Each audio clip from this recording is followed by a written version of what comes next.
서울, 코리아, 그리고 전 세계 팬 여러분, 이제 결승 달릴 준비 하셔야죠. Are you ready for the finals? One more time. Are you ready? Yes! e스포츠의 종주국이랄 수 있는 대한민국에서 전 세계 최고의 팀들이 모여 바로 이 소환사컵에 자신들의 이름을 새기고 역사의 한 획을 긋기 위해서 무려 6주간 치열한 대결을 펼쳤습니다. 상파울루에서 LA, 베를린에서 상하이까지 전 세계 22개 팀들이 멋진 대결을 펼쳤고 이제 단 2팀만이 남았습니다. 웨이버 게이밍!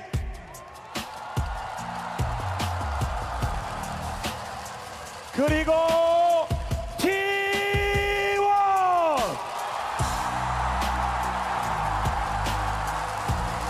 이 두 팀들은 자신의 가치를 증명했고 하지만 월드 챔피언의 자리는 단 하나.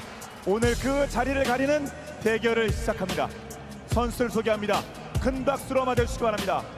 먼저 웨이버 게이밍의 탑라이너 슈퍼캐리의 대명사, 그리고 이에 맞서는 T1의 탑라이너 국대타 T1의 아시안게임 금메달리스트 더 샤이 제우스.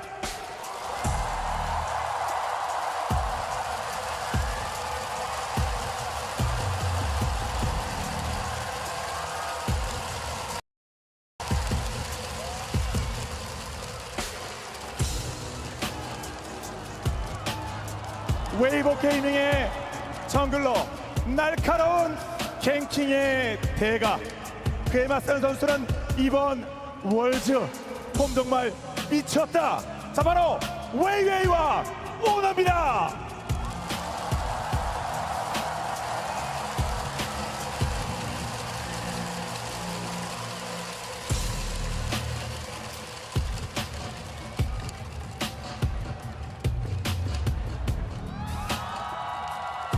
웨이버 게이밍의 바텀 라이너, 압도적 화력을 뽐내는 그저 빛.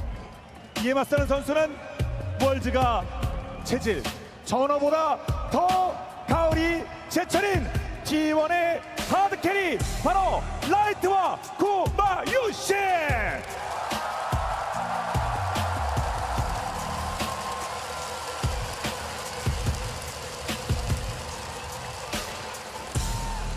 자, 이제 서포터를 소개합니다.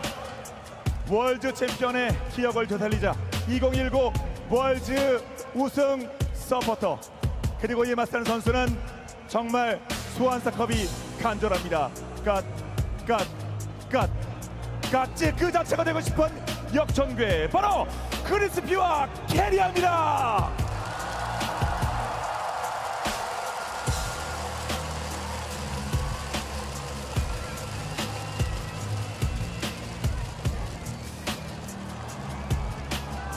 끝으로 두 포지션에서 국제적 우승 기록을 세운 전설의 웨이버 게이밍의 미드라이너, 그의 상대는 월드 챔피언십 웨이버 게이밍 대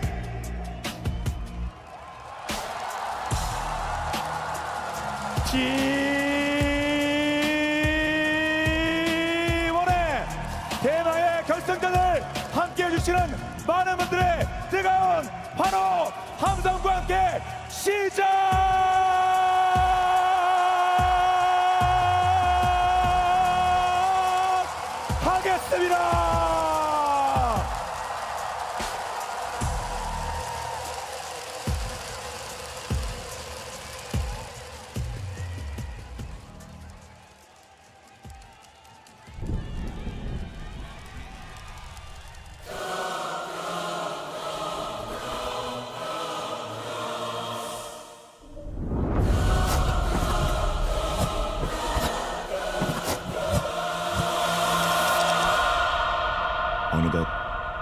끝이 다가왔습니다.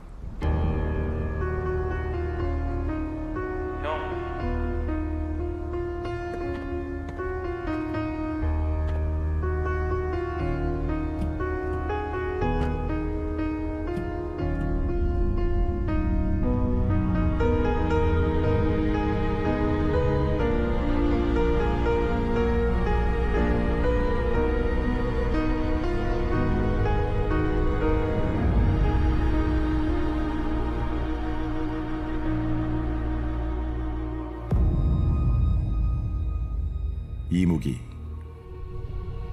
용이 되기 위해 1000년 동안 기다려온 뱀과 용 사이의 동물을 이무기라 부릅니다. 오랜 수련 후 여의주를 얻어야만 비로소 승천한다고 하죠. 어떻게 보면 선수들의 여정을 말하는 것 같습니다. 저는 어렸을 때부터 게임을 워낙 좋아했어서 되게 많은 게임들을 했었는데 리그 오브 레전드가 이제 한국에 출시된다는 소식을 듣고 그때부터 시작했던 것 같습니다. 어렸을 때 사촌 형이 리그 오브 레전드를 해서 같이 해봤던 것 같아요.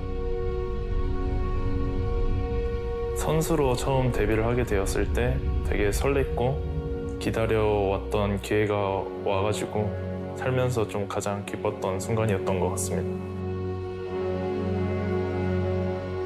중국의 스카우트 J가 들어왔어요. IJ 갔는데 루키 선수가 있었어요. 근데 제가 좋아하는 선수였어요. 근데 같은 팀을 할 수 있는 기회가 있어서 한번 해보자, 재밌겠다라는 생각으로 한 것 같습니다.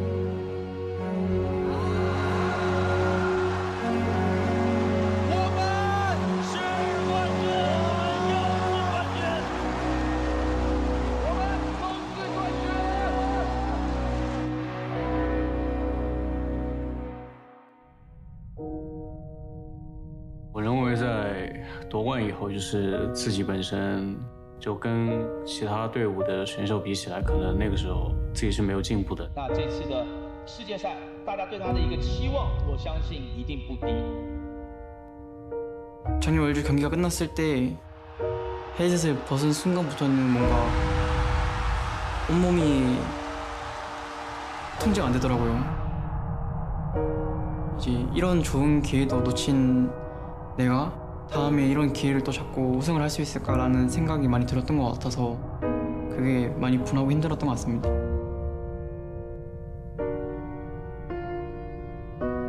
每一场比赛失利后的感受，更多还是自己很多方面没有做好吧。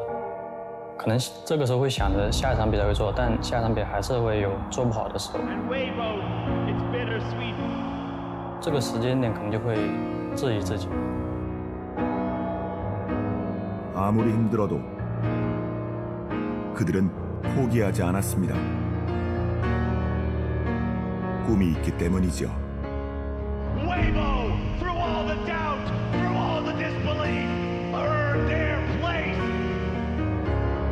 10년의 기간, 처음 롤을 시작했을 땐 미래에 대해 생각하기엔 너무 어렸던 것 같습니다.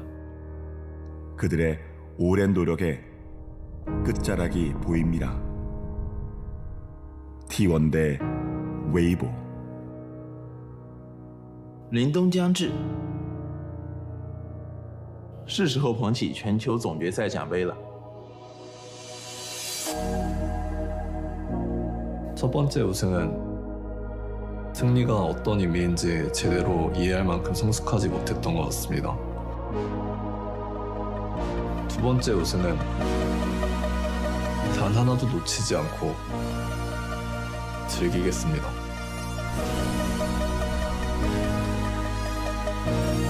세 번째 우승은 저 자신을 위한 거였습니다.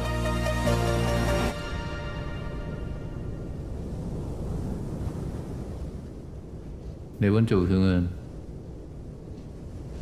우리 팀을 위한 것입니다.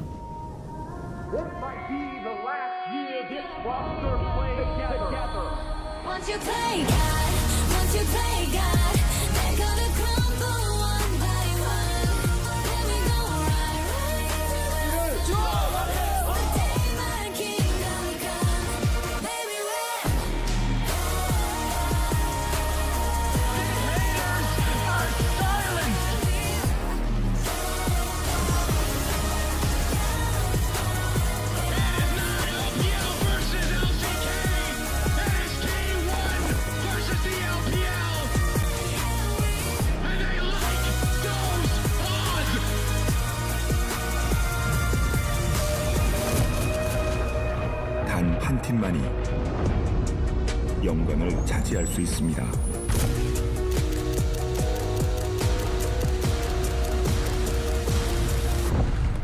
단 한 팀만이 전설이 됩니다.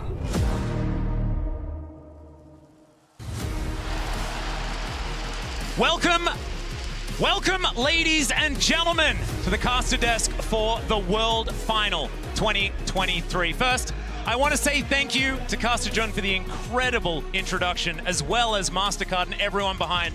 What an extraordinary opening ceremony. And I am joined by the glorious Azael and Chronicler to bring you this final, and we are already into Champions Select. Gentlemen, you're not even able to say hello. Let's go through these bands. Hello, let's get into it. I have got chills all over my entire body after that opening. I know. Just incredible, incredible stuff. But this is going to be so exciting. Game 1, Weibo have selected blue side, and we have to see what they can get done with it. T1 absolutely a terror on red side throughout this event. And one of the big questions coming in was, what is Weibo's plan going to be in game number 1? Seeing that they are the underdogs, we have our answer. 100% Fakers playing a different champion this time around. This was such a discussion point of would mid lane be that focus? Maokai left available, but you have to know Rel is available for Owner, and he has been stellar on it.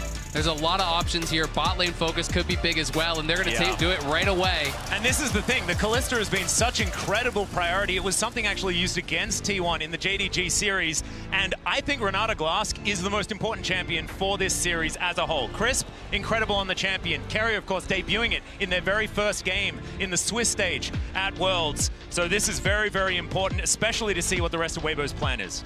And not only does it deny Crisp, we've also seen Carrier himself be extremely successful on this. Carrier Renata, Renata Kalista rather, incredibly hard to deal with. It will be the Shy going back to the Aatrox, which has been the main blind pick, but Zeus immediately in game 1 pulls out his Yone. Also Xiao, who will be playing the Jace, meaning we get that Maokai Jace combo that has terrorized the Rift all year. Yeah, this is going to be incredibly exciting. Getting the Yone here, game 1 in the finals. T1 getting spicy already.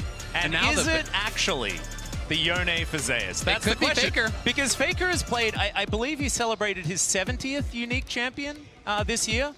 People have been talking about Faker's champion pool. It's a really interesting topic, right? Because we don't know how much he's been practicing recently, but I think he's played the most champions professionally out of any other person on the planet. Exactly. I mean, this guy is the consummate professional. He's such a grinder. He's been back from his injury for quite some time, so you have to give him that respect that he can play everything. It is going to be such a focus down towards bot lane, though, now, as T1 are the ones blinding their bot lane. They're going to be banning away the Varus, the Ashe, two of those really highly prized picks. Crisp has been playing more of the enchanters, though. He's moved towards things like Lux and Heimer when Renata was gone, so I'm going to be interested to see where he actually takes us. I'm also really big fan of the bans here from Weibo, because we now have, I think, Owner's best champions all gone. The Rel and the J4 at the front, but his Sejuani also was quite strong, and taking that away might put Owner in a tough situation, and he has been the player that improved so much throughout, or rather from summer to the World Championship.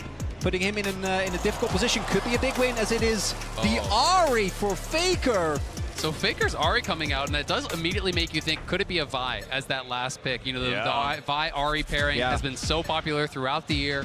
There's also an angle to play like a Poppy or something like that if we get more dash-style champions coming out from Weibo. But it's going to be Senna TK just trying to neutralize this bottom lane here. And we'll see how well it's going to do. Yeah, this is something that a lot of people have been talking about as well. The fact that Light and Crisp can go back to this style, we've seen already that they can play it to great effect. We'll see what the answer is going to be, though. Hard engage into the Tahm Kench is something that can be a little bit difficult if it is single target. So maybe not the Vi here, and maybe it could be the Poppy for Owner. We'll see where he decides to go. I feel like Wukong could actually be a pretty good answer. Oh, Lee Sin! Okay. All right.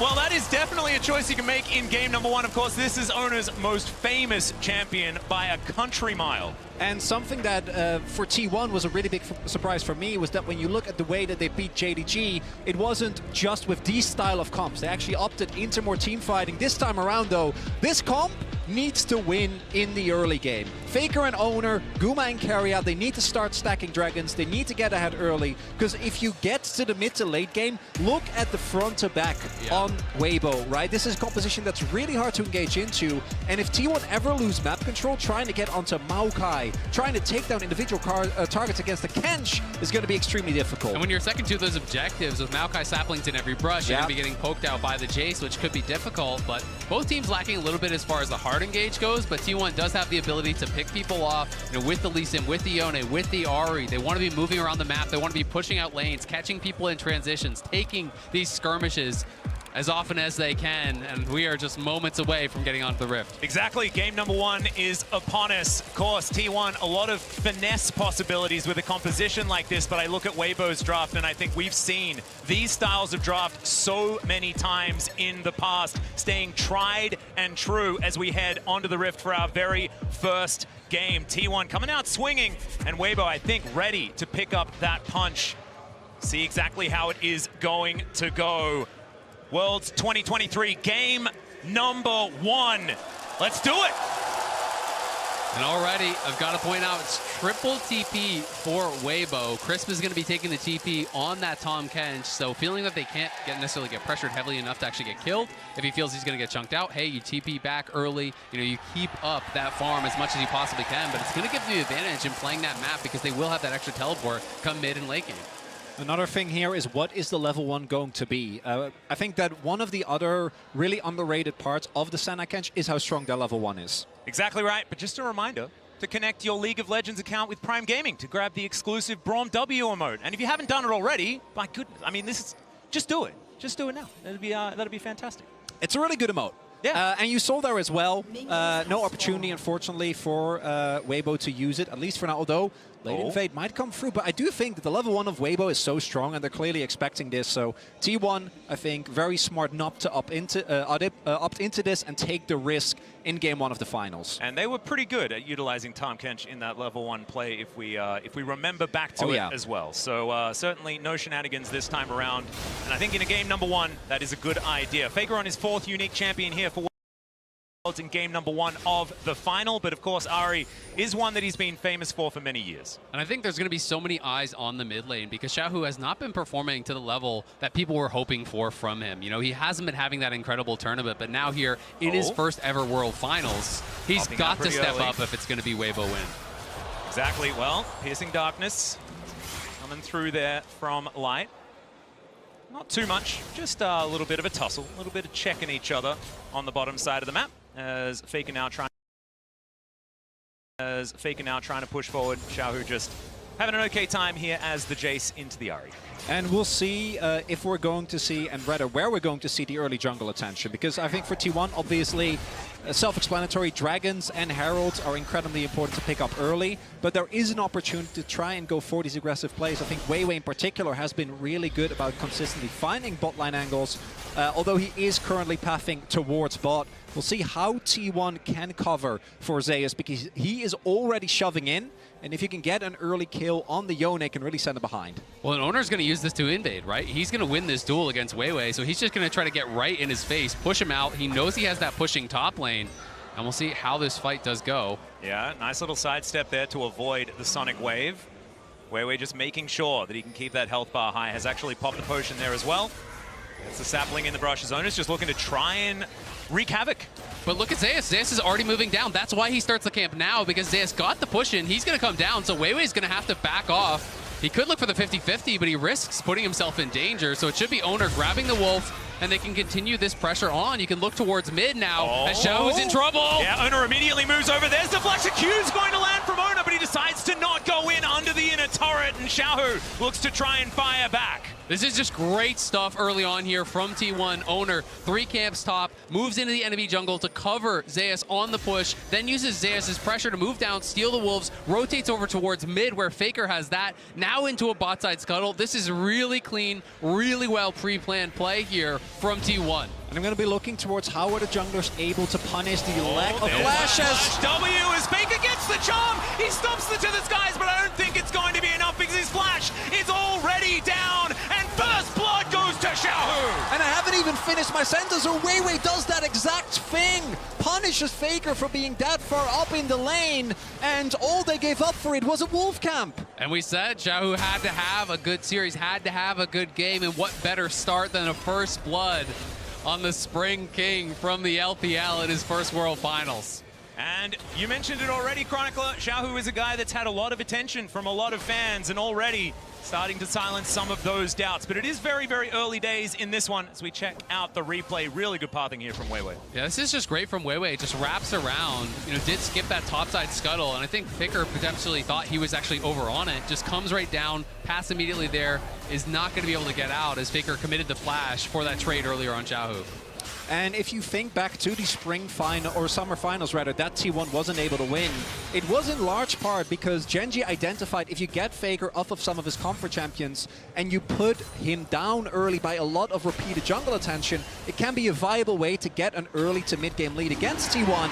And we've seen that they can struggle in that situation. And particularly with draft like this, you need to win. You can't try and kind of go through the middle, maybe pick up a dragon or two. No, you need to be able to dominate from the get-go. And Ari Pre-6 is one of those champions that you really can take advantage of. That is why Azir was so key for T1 in their playoff run. And Weiwei, it's interesting to note that it was that first gank in towards mid. He has been so heavily prioritizing these bot side ganks throughout Worlds.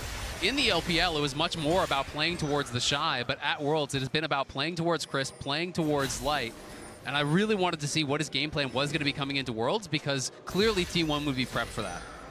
Well, Ona going to clear out some vision. As you can see, Control Ward in the Drake pit. First one going to be a Chemtech Drake.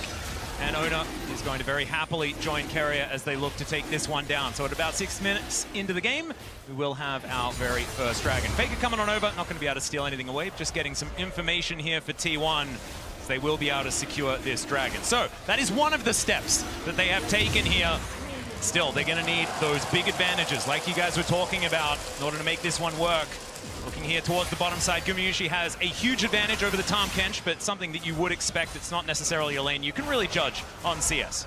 I mean, you can see it in both top and bot lane, though. These CS differences obviously is the Tahm Kench versus that Kalista, not comparing it with the Senna. But both top and bot, significant CS advantages already here for T1. Mid, slightly favored towards Faker despite the death. They are out-farming their opponents, and that's why they're still up this slight amount of gold despite giving up that first blood.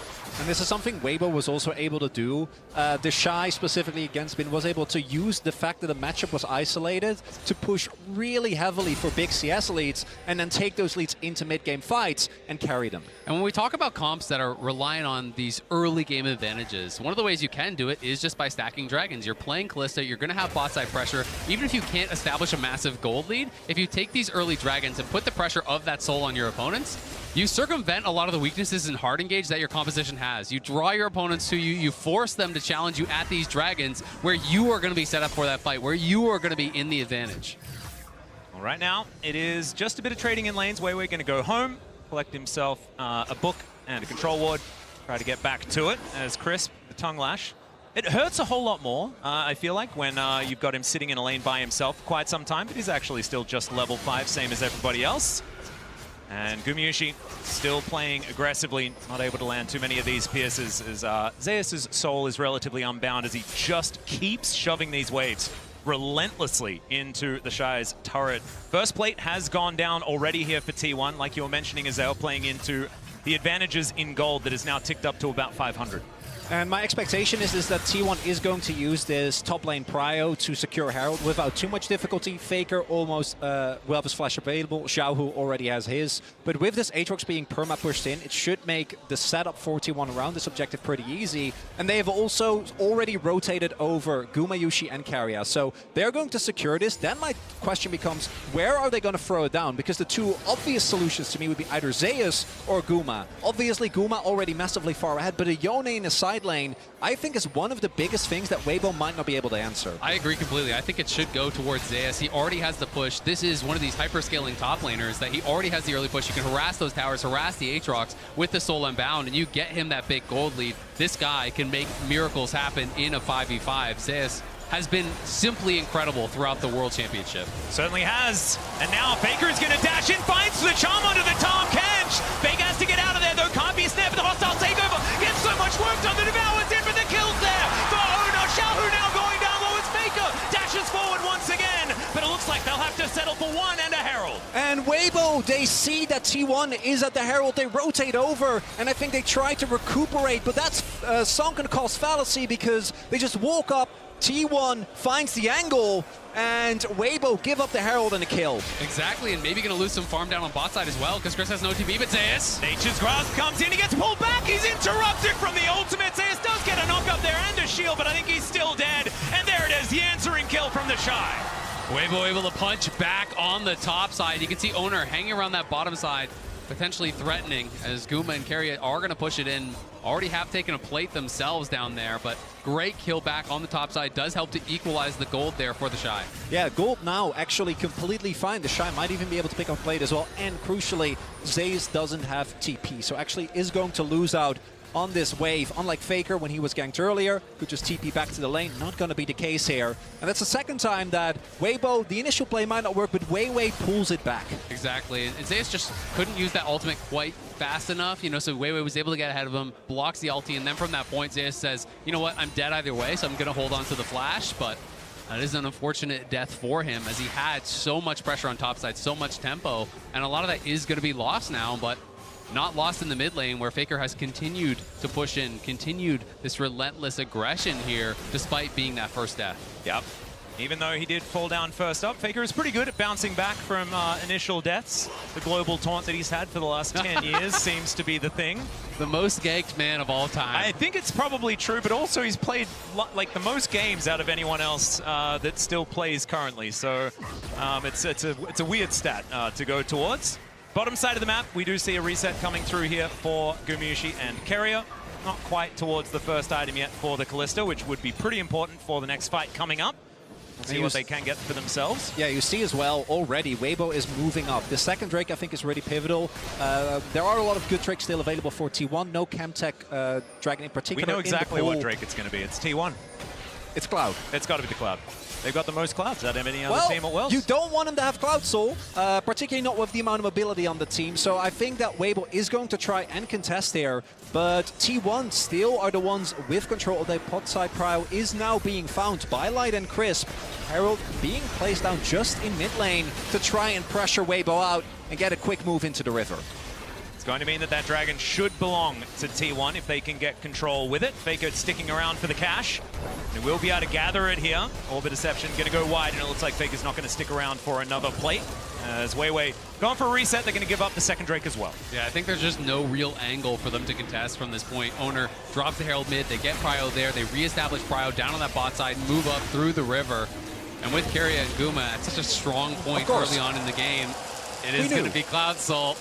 Yeah, it's not a question mark. I did tell you. I informed you. I didn't pose a question. Well, Atlas, I always want to believe that you're right about dragons. And in case of Clouds, I gotta say, you often are. Yeah. And do you know who was actually the one that told me that my love of Clouds was actually okay? It was Azael. As Crisp is taking some damage here towards the bottom side.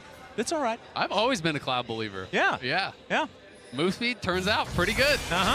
It's a pretty good stat. And Zeus not going to... he's actually going to utilize some move speed to move out of the Infernal Chains. Look at nice that. transition. Proving your point immediately, Azael. You love to see it. Owner is here, though. It's going to be a 2v2. Zeus taking a bit of damage as the Q comes down. There's the ulti. Nature's Grasp, but look at the knockups. The kickback. Weiwei punches him out of it. Oh! Dawning Shadow flying through to help get the kill onto Zeus. It looked good for T1, and Weibo struck back. And Light saves the play. T1 make the call before Zeus has back to all in on specifically the Maokai. Just finished his demonic embrace. Weiwei is able to stay alive. Light keeps him there. And a big win for Weibo. They thought they could punish the missing flash that had been spent as Keria looking for an angle, won't find it. They wanted to be able to burst him down. Faker. Yeah, maybe Everfrost has come through. Foxfire coming down, but they do have to invest the ultimate. Faker now not going to have that for the next play, and that's what Xiaohu wanted. We'll look to see now. The Shy getting more and more ahead now in that top lane. You know, has taken a couple plays, does have the kill and the assist. Gore Drinker completed, tier 2 boots done. Zeus with that big farm lead is still keeping things relatively even, but both those scraps on the top side have gone Weibo's way. And again, Weiwei to me has been the crucial factor here. 100% kill participation thus far, able to make sure that T1 doesn't get that momentum. Now, I don't think that T1, particularly with the dragon stacking, is necessarily in grave danger, but this means that the gold stays on parity, that Weibo still gets to scale into that mid to late game, where it can be incredibly impressive to enter, as the Shy might be getting ganked. Yeah, Kerry is going to move on up here as Zeus is going to break those chains. Kerry is looking for that handshake angle as already the Shy's done a fair bit of damage, but I don't think it is going to be enough as it's Alco Gaming for the Shy, and he will go down. Oner grabs that kill.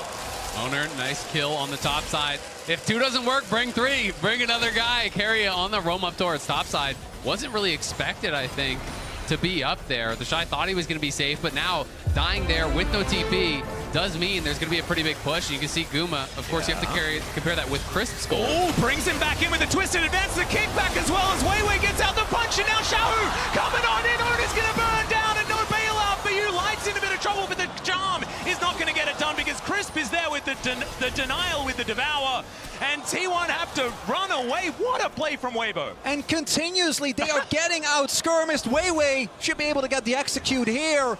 So nothing given up. And Weibo walk away victorious again. Weiwei has just had such an incredible journey as a player. You know, this guy first starting on V5, came in with them, played with BLG, and since joining, Weibo has made such a difference with this team, has really transformed the team, has such good pressure in the early stages, and him getting going early always spells good things for this team. Certainly does. Let's have a look at the play one more time.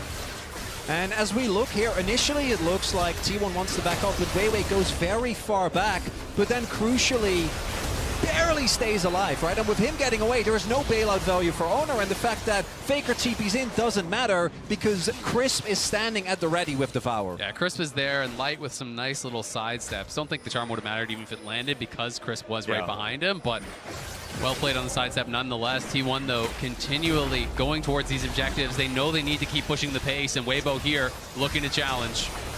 And nice shock blast is going to soften up T1 just a little bit here. 4 versus 3 in this moment, but Faker's wrapping around from the top side of the fight. The Shy pretty far away from this one.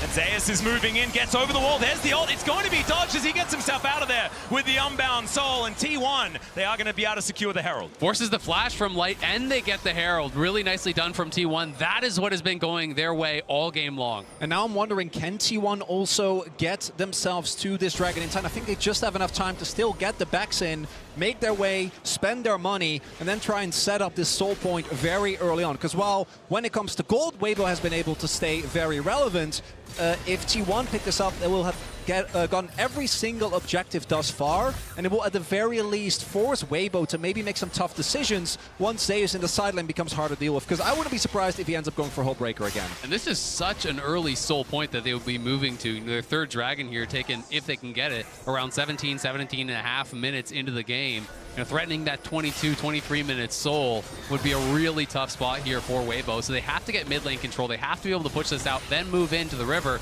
They want to be first to the scene. And you can see Weiwei trying to keep these saplings down and harass T1 as they try to move in. But in the bot lane, it's Zeus with the push there. And if he can get Pryo down to that bot side, they can potentially set up a flank from multiple angles. Yep, Oner should be able to put the Herald down here as well to help them get that mid control, get towards that dragon. But you can see Weibo don't want to give up the river right now. Weiwei just